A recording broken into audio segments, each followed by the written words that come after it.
জি, ধন্যবাদ আপনাকে। আমি এই মুহূর্তে দাঁড়িয়ে আছি রাজধানীর তেজগাঁওয়ের যে ট্রাস্ট ফিলিং স্টেশন সেখানে আমি দাঁড়িয়ে আছি এবং আমি যদি আপনাকে দেখাই আমার পাশের চিত্রগুলো যে আসলে আজকে কিন্তু ছুটির দিন হওয়া সত্ত্বেও এখানে তেলের জন্য আসলে লম্বা লাইন রয়েছে এবং এখানে বাইক আরোহী এবং গাড়ির চালকরা এখানে তারা তেলের জন্য দাঁড়িয়েছেন এবং আমরা পাম্প কর্তৃপক্ষের সাথে কথা বলে যেটি জেনেছি সেটা হচ্ছে তারা যেমনটি জানিয়েছে আমাদেরকে যে বাইকের ক্ষেত্রে 10 লিটার তেল এবং গাড়ির ক্ষেত্রে 30 থেকে 35 লিটার তেল কিন্তু প্রদান করা হচ্ছে এবং গ্রাহকদের মধ্যে যে একটি আতঙ্ক ছড়িয়েছে সেই আতঙ্কের কারণেই কিন্তু এই লম্বা লাইন বলে পাম্প কর্তৃপক্ষর লোকজনরা আসলে মনে করছেন এবং আমরা গাড়ির চালক এবং বাইক আরোহীদের সাথে কথা বলে যেমনটি জেনেছি তারা আমাদেরকে বলেছে যে আসলে সাম্প্রতিক সময়ে যে তেলের মূল্য বৃদ্ধি পেয়েছে এবং এই তেলের মূল্য যদি আরও সামনে বেড়ে যায় সেই সংখ্যা থেকে আসলে তারা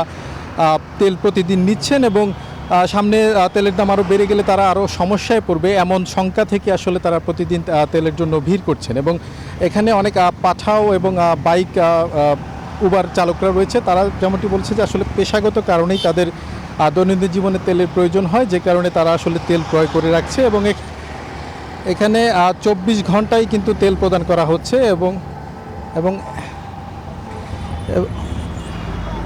এবং অ্যাপের মাধ্যমে এখানে তেল প্রদান করা হচ্ছে। তো এই ছিল আমার কাছে সর্বশেষ ট্রাস্ট ফিলিং স্টেশন থেকে সর্বশেষ সংবাদ। আমরা এই মুহূর্তে চলে যাচ্ছি খুলনার মাকসুদ ভাইয়ের কাছে চলে যাচ্ছি। মাকসুদ, কি পরিস্থিতি খুলনার জানাবেন জ্বালানি পরিস্থিতি?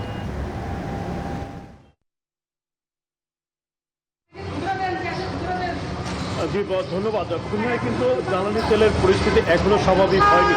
আজকে সকাল থেকে আমরা দেখেছি কোনো পেট্রোল পাম্পের সামনে যেমন যানবাহন চালকদের ভিড় রয়েছে, তেমনি আবার দেখেছি কোনো পেট্রোল পাম্পের সামনে কিন্তু যানবাহন চালকদের কোনো ধরনের ভিড়ই নেই। একটা জটিল পরিস্থিতি তৈরি হয়েছে। ডিপো থেকে বলা হচ্ছে আমরা পর্যাপ্ত তেল দিচ্ছি, আবার একই সাথে বলা হচ্ছে যে এই পেট্রোল পাম্পগুলোতে তেলের সংকট রয়েছে, আবার কোনো পেট্রোল পাম্পে কিন্তু একেবারেই ক্রেতা শূন্য অবস্থায় রয়েছে। তো এখন পর্যন্ত কিন্তু অস্বাভাবিক আচরণ করছে। আমরা এই মুহূর্তে অবস্থান করছি খুলনার কেসিসি পেট্রোলিয়াম পাম্পে। এখানে কিন্তু হাতে গোনা 20 থেকে 30 জন মাত্র গ্রাহক এখানে রয়েছেন।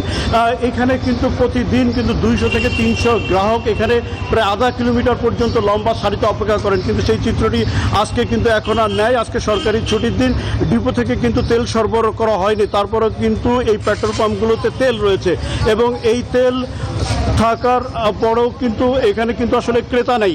যে জিনিসটা এখানে হয়েছে যে যদি কিনা গ্রাম অঞ্চলে ডিপো থেকে তেল সরবরাহ করা হয় তাহলে কিন্তু পরিস্থিতি সম্পূর্ণ স্বাভাবিক হয়ে যাবে, এমনটাই কিন্তু আসলে এখানকার যারা তেল সংশ্লিষ্ট আছে তারা বলার চেষ্টা করছেন। তো এই ছিল খুলনার পেট্রোল পাম্প থেকে সর্বশেষ।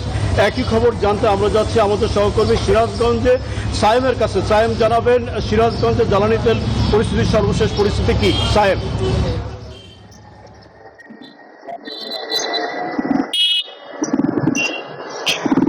মাকসুদ, ধন্যবাদ। আসলে সিরাজগঞ্জ বাগাবাড়ি ওয়ার্ল্ড ডিপো থেকে কিন্তু উত্তরবঙ্গের রাজশাহী, রংপুর এবং ঢাকার যে তেল পাম্প এবং প্যাক ডিলার রয়েছে তাদের মধ্যে কিন্তু তেল বিতরণ করা হয়। এই গত তেলের দাম বাড়ানোর পর থেকে কিন্তু পাম্পের সংখ্যা, প্যাক ডিলারের সঙ্গে এজেন্টের সংখ্যা কিন্তু বাড়ানো হয়েছে, কিন্তু তেল কিন্তু যে পাম্পগুলোতে আগের মতো দেওয়া হচ্ছিল সেই তেলে কিন্তু দেওয়া হচ্ছে। এই কারণে কিন্তু যে আমি যে পাম্পটি রয়েছে এই পাম্পটিতে কিন্তু ডিজেলের সংকট রয়েছে, যে ডিজেল না থাকায় কিন্তু গাড়ি কিন্তু অপেক্ষা করছে। তবে পেট্রোল এবং অকটেন থাকায় কিন্তু মোটরসাইকেল চালক যারা রয়েছে তারা কিন্তু তেল স্বাভাবিকভাবে কিন্তু নিয়ে যাচ্ছে এই অবস্থায়, এবং কৃষকরাও কিন্তু এই পাম্প থেকেই তেল সংগ্রহ করছে কিন্তু রেশনিং পদ্ধতিতে, যে কারণে আসলে কিছুটা সংকট রয়ে গেছে। তবে কেউ যদি অতিরিক্ত তেল না নেয় এবং তেলের সরবরাহ বাড়ায় তাহলে কিন্তু তেলের সংকট অনেকটাই কেটে যাবে বলে মনে করছেন সংশ্লিষ্টরা। এই ছিল আমার কাছে সিরাজগঞ্জের তেলের সর্বশেষ স্টুডিওতে আসিফ সাবাদ আপনার কাছে।